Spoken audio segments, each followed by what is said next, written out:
নমস্কার, আপনারা দেখছেন চ্যানেল এবিসি। আমি বিজয়, আর প্রত্যেক দিনকার মতো আপনাদের সামনে উপস্থিত হয়ে গেছি। আজ আমি আপনাদের সঙ্গে এখন আলোচনা করব অম্বুবাচীর ব্রত সম্পর্কে, এবং আলোচনা করব কোন সময় অম্বুবাচীর প্রবৃত্তি ঘটছে এবং কোন সময় অম্বুবাচীর নিবৃত্তি হচ্ছে, তার সমস্ত কিছুই আপনাদের সঙ্গে এখন আলোচনা করার চেষ্টা করব। দেখুন, প্রথমেই জানবো যে আমাদের যে হিন্দু ধর্ম আছে, এই হিন্দু ধর্মে বিভিন্ন সময় অনুষ্ঠিত হয়ে বিভিন্ন আনুষ্ঠানিক ক্রিয়া, তবে ধর্মকৃত্য বা লৌকিক আচার, বিভিন্ন ব্রত কিন্তু আমাদের সময় সময় আমাদের পালিত হয়ে থাকে, আমরা পালন করে থাকি। তবে অম্বুবাচী ঠিক তেমনই একটি লৌকিক আচার। সেই অম্বুবাচী নিয়ে আমাদের মধ্যে অনেকেরই কিন্তু মনে অনেক প্রশ্ন এবং অনেক কৌতূহল জেগে থাকে। কি সেই অম্বুবাচী, সেটাই জানবো। দেখুন, বিভিন্ন অঞ্চলে লোকেরা অম্বুবাচীকে আমবাতি নামেও জানে, অনেক অঞ্চলে, অনেক গ্রামগঞ্জে, অনেক বিভিন্ন দূরে দূরে বিভিন্ন জায়গায়। তবে হিন্দু শাস্ত্রে পৃথিবীকে মাতৃভাবে ধারণ করা হয়। আমরা আমাদের পৃথিবীর এই পৃথিবীকে আমরা কিন্তু ধরিত্রী মাতা বলে থাকি। বেদ ও অন্যান্য পৌরাণিক গ্রন্থও কিন্তু তার পরিচয় পাওয়া যায়। মা যেরূপ সন্তানদের জন্মদান করে নিজের স্তন্যদুগ্ধ পান করান, সন্তানদের আহার যোগায়, ঠিক তেমনি পৃথিবীর বুকেও অসংখ্য জীবজন্তু গাছপালা জন্মগ্রহণ করেছে এবং জলবায়ু আহার এই পৃথিবীর বুক থেকেই সংগ্রহ করেছে। হয়তো সেই ধারণা থেকেই যুগ যুগ ধরে পৃথিবীকে মা হিসাবে গণ্য করা হয়ে আসছে। দেখুন, সূর্য যে সময় মিথুন রাশিতে আদ্রা নক্ষত্রে প্রবেশ করে, ঠিক সেই দিন থেকেই কিন্তু সূচনা হয় বর্ষাকালের, এবং সূর্যের আদ্রা নক্ষত্রের প্রথম চরণে 1/4 যে 3°20' যে সময়কালকে অম্বুবাচীর সময় হিসাবে ধরে নেওয়া হয়। মেয়েদের যেরকম ঋতুকাল রজস্বলা হয়, একজন নারীর ঋতুকাল শেষের পরেই সন্তান ধারণে সে সামর্থ্য হন, ঠিক তেমনি ধারণা করা হয় যে প্রতি বছর সূর্যের এই আদ্রা নক্ষত্রের প্রথম চরণে অবস্থানে ধরণী মাতা ঋতুমতী হন এবং সেই সময় অম্বুবাচী পালিত হয়। এই আচারের সাথে প্রাচীন কৃষি ব্যবস্থার একটা সুসম্পর্ক খুঁজে পাওয়া যায়। দেখুন, আষাঢ় মাসের শুরুতে বসুমতী মাতা যখন বর্ষার নতুন জলে সিক্ত হয়ে ওঠে, তখন তাকে ঋতুমতী নারী রূপে কিন্তু গণ্য করা হয়।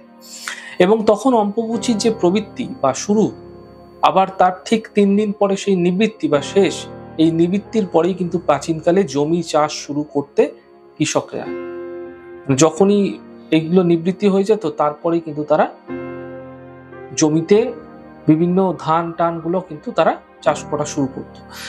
আজও বিভিন্ন এলাকায় এই নিয়ম পালন করা হয়ে থাকে। এই 3 দিন জমিতে কোনো রকম চাষবাস করা হয় না। নতুন বর্ষার জল পৃথিবীর মাটি হয়ে ওঠে নরম, ও নতুন বছরে নতুন ফসল উৎপাদনের উপযোগী হয়ে ওঠে।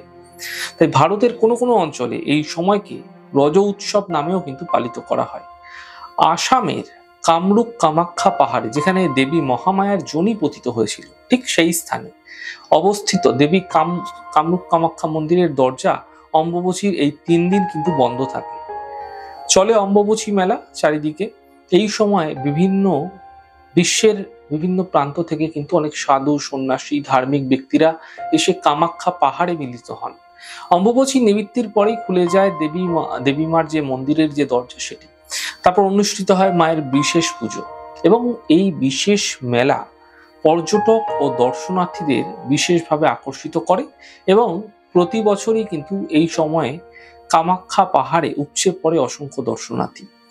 প্রচলিত প্রথা অনুযায়ী ঋতুকালে মেয়েরা যেমন অশুচি থাকে, ও সেই কারণে কোনো মাঙ্গলিক কর্ম থেকে তারা যেরকম বিরত থাকে, ঠিক একই রূপে বসুমাতা অম্বুবাচীর এই 3 দিন অশুচি থাকেন বলে ধারণা করা হয়। এই সময় ব্রহ্মচারী, সাধু, সন্ন্যাসী, যোগী পুরুষ, বিধবা মহিলারা কেউই কিন্তু আগুনে রান্না করা কিছু খান না। তার কারণ হলো, যেহেতু বসুমাতা ঋতুমতী, সেহেতু সেই সময় পৃথিবীর বুকে আগুন ধরানো হয় না। সেই সময় তারা নানা প্রকার ফলমূল, কাঁচা দুধ খেয়ে থাকেন। যদিও এটা লৌকিক আচার, তবুও কিন্তু এই আচারের মাধ্যমে জীবন ব্যবস্থার এক উন্নত ও সুস্থ চিন্তাধারার পরিচয় পাওয়া যেতে দেখা যায়। সেই সময় তারা নানা রকমের ফলমূল, কাঁচা দুধ খেয়ে থাকে। যদি এটা একটা লৌকিক আচার, তো এগুলি কিন্তু হয়ে থাকে, এগুলো এখন অনেকেই পালন করে। তো এই বছর অম্বুবাচীর যে প্রবৃত্তি, অর্থাৎ 2024-এ, তা হচ্ছে অম্বুবাচীর প্রবৃত্তি, অর্থাৎ অম্বুবাচী শুরু হবে 22শে জুন। 22শে জুন শনিবার অর্থাৎ 7ই আষাঢ় সন্ধ্যাবেলা 6টা 31 মিনিটে এবং 25শে জুন অর্থাৎ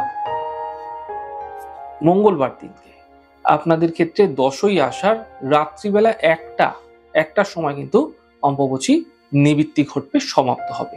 তাহলে আজকে জানলাম অম্বুবাচীর বিশেষত্ব, গুরুত্ব, এবং এইবার জানবো অম্বুবাচীতে আম খাওয়া আপনাদের ক্ষেত্রে কতটা উচিত। দেখুন, অম্বুবাচী চলাকালীন যদি আপনারা দুধ এবং আমের সেবন করছেন, এতে শারীরিক ক্ষেত্রে সুস্থতা অনেক বেশি বৃদ্ধি পায় এবং আপনার জীবনে চলে আসা বিভিন্ন ধরনের সমস্যাগুলো যা শারীরিক ক্ষেত্রে আসছিল, মানসিক ক্ষেত্রে আসছিল, সেগুলো কিন্তু কম হতে দেখা যায়।